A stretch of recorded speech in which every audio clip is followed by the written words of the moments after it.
जय श्री कृष्ण दोस्तों। क्या आपने श्रवण कुमार का नाम सुना है?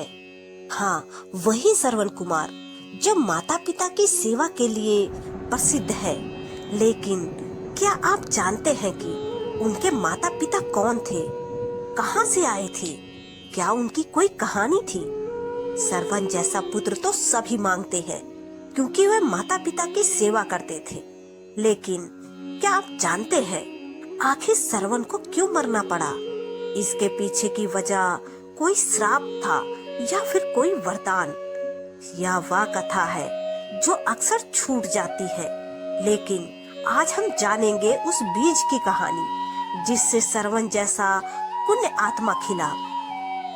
यह कथा न सिर्फ सेवा, तपस्या और त्याग की मिसाल है, बल्कि उस युग की सामाजिक परंपराओं, दंड विधान और पारिवारिक मूल्यों को भी उजागर करती है। आइए एक बार फिर श्रवण की दुनिया में उतरते हैं। बहुत पुरानी बात है। अयोध्या नगरी में एक धनाढ्य साहूकार सेठ अपनी पत्नी संग रहता था। बाहरी रूप से संपन्न और भीतर से नैतिकता और धर्म से डगमगाया हुआ जीवन था उनका। सेठ का व्यवसाय किराने की दुकान और ब्याज का धंधा था। एक स्त्री जो आर्थिक रूप से बहुत ही निर्धन थी, उनके घर रोज झाड़ू पोछा, बर्तन और अन्य घरेलू काम करने आती थी। समय के साथ सेठ की दृष्टि उस स्त्री पर रुक गई और धीरे धीरे यह निगाहें प्रेम में बदल गई। वो स्त्री भी अब सेठ के प्रति आकर्षित हो गई थी। दोनों की नजरें मिली और फिर दोनों एक दूजे के हो गए। धीरे धीरे बात इतनी बढ़ गई कि वह स्त्री अपने पति और बच्चों को छोड़कर सेठ के साथ रहने लगी। उनके इस अवैध संबंध की खबर धीरे धीरे नगर वासियों तक पहुंची और बात फैलते फैलते राजा तक जा पहुंची। उस समय अयोध्या के राजा दशरथ नहीं थे, बल्कि उनके पिता महाराज अज थे। न्यायप्रिय, धर्मनिष्ठ और दूरदर्शी राजा ने तत्काल दरबार लगाया। सेठ और उस स्त्री को बुलवाया गया। दोनों से सवाल किया गया, क्या तुम जानते हो कि तुम्हारा यह कृत्य समाज और परिवार दोनों के लिए कलंक है? सेठ ने कांपते स्वर में सिर झुका लिया। हाँ महाराज, हमसे भूल हो गई, हम दोषी हैं। राजा ने उस स्त्री के पति को भी बुलवाया। उसने कहा, महाराज, अब मैं इस स्त्री को अपनी पत्नी के रूप में स्वीकार नहीं कर सकता। मेरे बच्चे छोटे छोटे हैं, मेरा जीवन बर्बाद हो गया है। राजा सोच में पड़ गए। कुछ क्षण मौन के बाद उन्होंने एक कठोर और पर न्यायोचित निर्णय लिया। इन दोनों की आंखें फोड़ दी जाए, क्योंकि इन दोनों ने पाप की शुरुआत दृष्टि से की। यही दंड उपयुक्त है। और जैसे ही राजा की आज्ञा हुई, सैनिकों ने उनकी आंखों में गरम सलाखें डाल दी। चीख पुकार मच गई। परंतु यही था उस युग का न्याय, सख्त पर सबक देने वाला। अब वो दोनों अंधे, लाचार और निष्कासित कर दिए गए। राजा ने कहा, इन जैसे लोगों का राज में रहना खतरा है। इनका अस्तित्व ही सामाजिक पतन का कारण बन सकता है। इन्हें राज्य से बाहर निकाल दिया जाए। वे दोनों जंगलों की ओर भटकते भटकते सरयू नदी के तट पर पहुंच गए। वही एक छोटी सी झोपड़ी बनाई और जीवन यापन करने लगे। पहले पहल बहुत पीड़ा हुई, पर धीरे धीरे उन्होंने अपना मन ईश्वर में लगाया। बार बार पश्चाताप किया और तपस्या करने लगे। अंततः ईश्वर ने उनकी तपस्या को स्वीकार किया और उन्हें संतान रूप में एक अद्भुत बालक का वरदान दिया। उस बालक का नाम था श्रवण। श्रवण बचपन से ही तेजस्वी, सेवा भाव से परिपूर्ण और अत्यंत संवेदनशील था।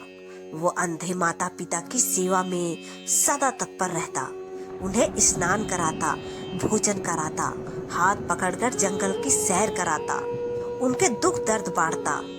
कहते हैं कि सरवन की सेवा देखकर वन के पशु पक्षी भी आश्चर्य में पड़ जाते थे। समय बीता, सरवन युवा हुआ, उसका विवाह हुआ, पत्नी आई।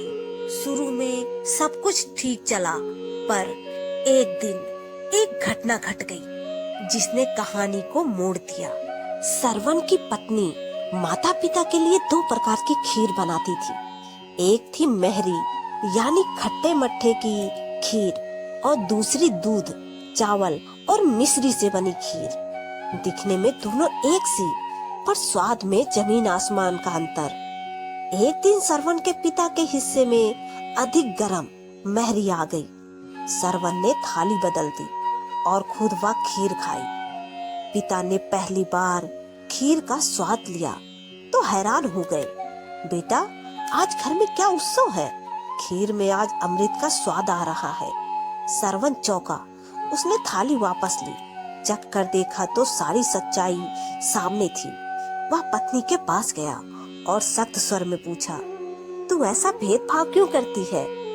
पत्नी बोली, अंधे माता पिता को क्या समझ में आता है? खट्टा मीठा दूध क्यों बर्बाद करे? बस यह सुनते ही सरवन के हृदय में आग लग गई। उसने कहा, जिस स्त्री में सेवा नहीं, उसमें मेरा जीवन व्यर्थ है। अब मैं अपने माता पिता की सेवा किसी और के भरोसे नहीं छोड़ूंगा। उसने 2 मजबूत बांस की लकड़ियों से एक कांवर बनाई और उस पर एक एक डोलची में माता पिता को बिठाकर कंधे पर उठा लिया। वह निकला चारों धाम की यात्रा पर माता पिता के साथ, बिना किसी सुविधा के, बिना किसी साधन के, सिर्फ श्रद्धा, सेवा और भक्ति के बल पर। जंगल, पहाड़, नदियां सब पार करता गया। माता पिता को हर तीर्थ दर्शन कराता गया। उनकी खुशी ही उसका आशीर्वाद थी। यह कथा अब तक इतनी प्रसिद्ध हो चुकी थी कि देवता भी उसकी सेवा से चकित थे, पर नियति को कुछ और मंजूर था। एक दिन वह जंगल में सरयू के किनारे पानी भरने गया। उसी समय राजा दशरथ शिकार पर थे। झाड़ियों के पीछे से पानी भरने की छप छप की आवाज आई और दशरथ ने भ्रमवश उसे हिरन समझकर तीर चला दिया। तीर सीधे सरवन के सीने में जा लगा। वह तड़पते हुए गिरा और बोला, महाराज, आपने जो किया सो हो गया। अब एक विनती है, मेरे माता पिता अंधे हैं, प्यासे बैठे हैं, जाकर उन्हें जल दीजिए और यह बताइए कि उनका बेटा अब नहीं रहा। राजा दशरथ कांप गए। उन्होंने जैसे तैसे जाकर अंधे माता पिता को खबर दी। माता पिता का विलाप आकाश को चीर गया। उन्होंने श्राप दिया, हे राजा, जिस तरह हमारे पुत्र वियोग से तुमने हमें मारा है, ठीक उसी तरह तुम्हें भी अपने प्रिय पुत्र राम के वियोग में तड़पकर प्राण त्यागने होंगे। राजा दशरथ को वह श्राप जीवन भर खलता रहा और अंततः राम के वनवास में वही हुआ। सरवन चला गया, पर उसकी सेवा की गाथा अमर हो गई। कहा जाता है कि भगवान स्वयं उन माता पिता को स्वर्ग ले गए और सरवन लोक में आदर्श बन गया। सेवा भाव, त्याग, कर्तव्य और निकलंक पुत्रत्व का प्रतीक। सरवन की यह गाथा हमें सिखाती है कि माता पिता चाहे जैसे भी हो, उनकी सेवा ही धर्म है। रिश्तों को टिकाने के लिए सहनशीलता सबसे बड़ी कुंजी है। प्रेम के साथ साथ कर्तव्य का निर्वाह ही मनुष्य को देव तुल्य बनाता है। पति पत्नी हो या पुत्र पालक, हर संबंध में त्याग और समर्पण अनिवार्य है। सरवन जैसे पुत्र, जैसे सेवक, जैसे तपस्वी को बार बार प्रणाम।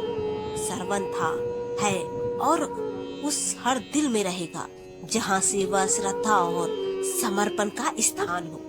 दोस्तों, सरवन कुमार के जन्म की एक और कथा प्रचलित है, जिसके अनुसार त्रेता युग में एक ऋषि थे। उनका नाम था शांतनु और उनकी पत्नी का नाम था ज्ञानवंती। उन दोनों के कोई संतान नहीं थी। एक दिन ऋषि और उनकी पत्नी घर के आंगन में बैठे थे। तभी ब्रह्मा ऋषि नारद जी प्रकट हुए।